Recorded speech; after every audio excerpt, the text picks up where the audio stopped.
Guys, welcome back to my channel. और आज हम बात करने वाले हैं एक और अच्छे से बेहतरीन टॉपिक के बारे में, पीटी एकेडमिक्स रिलेटेड।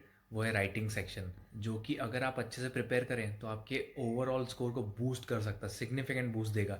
और अगर नहीं किया तो वही आपके ओवरऑल स्कोर को गिरा सकता है। तो हम राइटिंग सेक्शन के बारे में आगे बढ़े उससे पहले मैं आपसे रिक्वेस्ट करना चाहता हूँ कि अगर आपको ये कंटेंट पसंद आ रहा है तो please subscribe, do subscribe guys. मुझे बहुत मोटिवेशन मिलता है उससे। साथ ही साथ मेरे वीडियोस को अगर अच्छा लगता है आपको तो लाइक कीजिए प्लीज़। सो सबसे पहले स्टार्ट करने से पहले मैं ये बता देता हूँ कि मेरा नाम उत्कर्ष मिश्रा है और मैं ऑलरेडी अपना पीटी एकेडमिक दे चुका हूँ। मेरा वीज़ा भी अप्लाई हो चुका है, सब हो चुका है। और मैंने राइटिंग सेक्शन में 75 ओवरऑल स्कोर किया था। और ये इस कारण से हो पाया था क्योंकि मैंने कुछ टिप्स और ट्रिक्स अप्लाई की थी, वो मैं आपके साथ शेयर करना चाहता हूँ आज। तो स्टे ट्यून्ड। तो सबसे पहले मैं आपसे कुछ की पॉइंट शेयर कर देता हूँ जो कि राइटिंग सेक्शन के एक बैकबोन होते हैं। तो कुछ 5 से 6 की पॉइंट्स हैं। सो सबसे पहले स्टार्ट करते हैं बहुत ही बेसिक से, जो कि स्पेलिंग्स और वोकेबलरी होती है। तो स्पेलिंग्स एक बहुत बड़ा पार्ट प्ले करती है राइटिंग सेक्शन में। लोग इसे मिस कर देते हैं लेकिन आप मत कीजिएगा। मैंने बहुत ध्यान दिया था स्पेलिंग्स पे, वोकेबलरी पे, साथ ही साथ सेंटेंस मेकिंग पे। क्योंकि आप जब ऐसे लिखते हैं और डिस्क्राइब करते हैं किसी समरी को, तो उसमें आपको सेंटेंस का यूज़ बहुत ज़रूरी है। दो कम से कम सिंपल, फिर कंपाउंड, कॉम्प्लेक्स। उसके साथ में आपका कंटेक्स्ट जो रहता है टॉपिक का, वो होना बहुत ज़रूरी है। मतलब आपका कंटेंट कैसा है वो होना बहुत ज़रूरी है। और साथ ही साथ आपको लास्ट में प्रूफ रीडिंग करने के लिए 2 से 3 मिनट निकालने ही निकालने हैं। आपके पास 20 मिनट का टाइम होता है, ऐसे लिखने के लिए 300 वर्ड्स का लिमिट होता है। तो आपको लास्ट के 2-3 मिनट को आपको प्रूफ रीडिंग के लिए रखना ही होगा। और लास्ट में एक और अच्छी सी टिप बता देता हूँ इसी में कवर करके, कि 3 टाइप के एरर्स होते हैं, वो मैं आगे और एक्सप्लेन करूँगा, उस पर भी बहुत ध्यान देना ज़रूरी है। तो मैंने भी यही टिप्स और ट्रिक्स फॉलो किए थे जो मैंने आपको ऑलरेडी बता चुका हूँ, लिस्ट कर चुका हूँ 5 6। और इसी के थ्रू मेरा राइटिंग में 75 स्कोर हुआ था, जिसने मेरे को एक अच्छा बूस्ट दिया था। मेरे ओवरऑल स्कोर को 70 पर लेके आ गया था, क्योंकि बाकी सब में एक एवरेज मार्किंग था। बट राइटिंग ने मुझे एक बूस्ट दिया जिससे कि मेरा ओवरऑल 70 मार्क्स पर आ गया था पीटी का।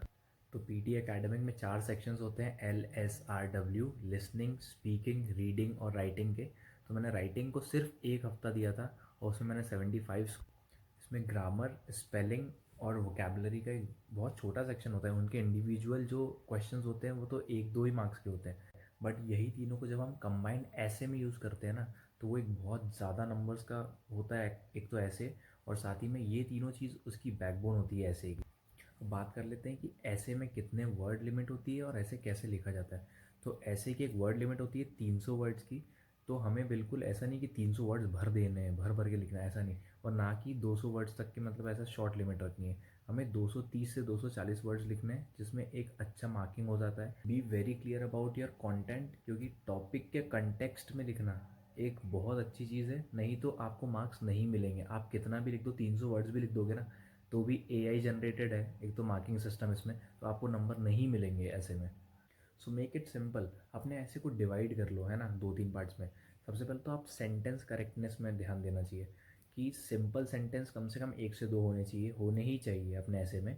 सेकेंडली जो कंपाउंड सेंटेंसेस है वो 1 से 2 होने चाहिए। और मैंडेटरी है कि कम से कम 2 कॉम्प्लेक्स सेंटेंसेस तो होने ही चाहिए। तो अगर इस पर ध्यान दोगे ना तो you can easily fool the PT academic marking system, जो कि एक ऑटोमेटेड सिस्टम टेक्नोलॉजी पर डिपेंड करता है, जिसमें some questions are rated on correctness and incorrectness, while others like essays और ये सब आपके पंक्चुएशन, वोकेबलरी और स्पेलिंग मिस्टेक्स में बहुत नंबर कटते हैं राइटिंग में।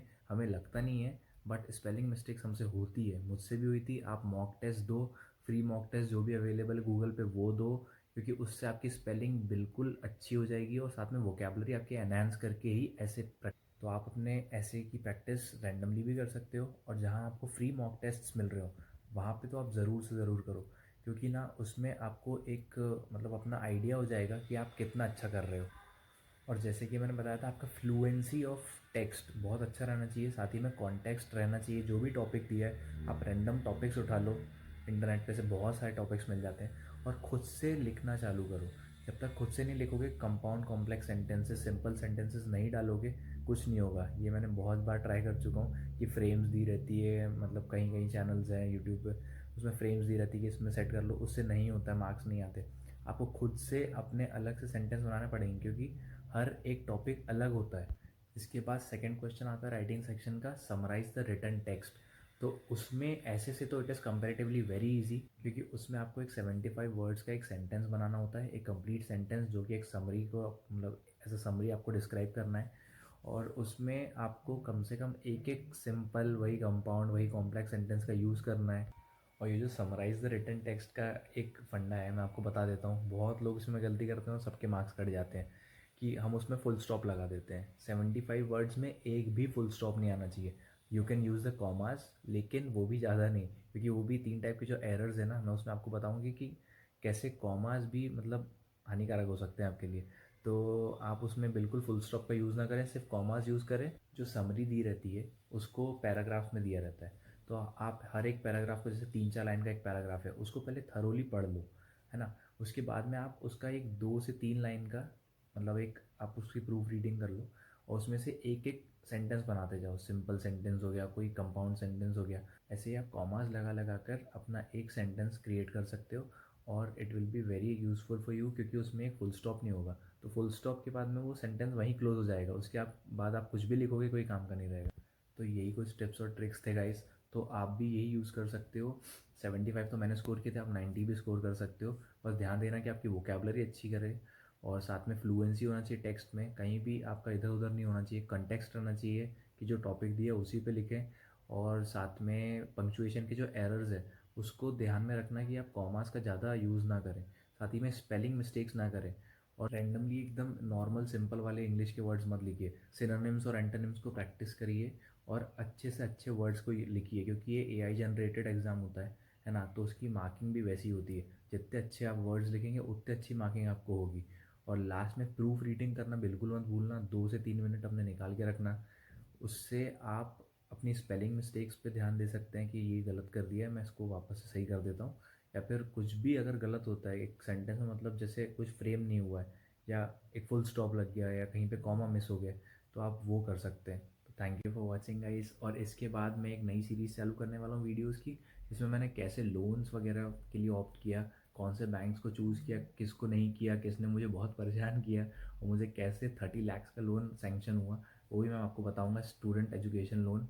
तो स्टे ट्यून, और अगर कंटेंट पसंद आता है तो please like share and subscribe, क्योंकि मुझे मोटिवेशन मिलता है।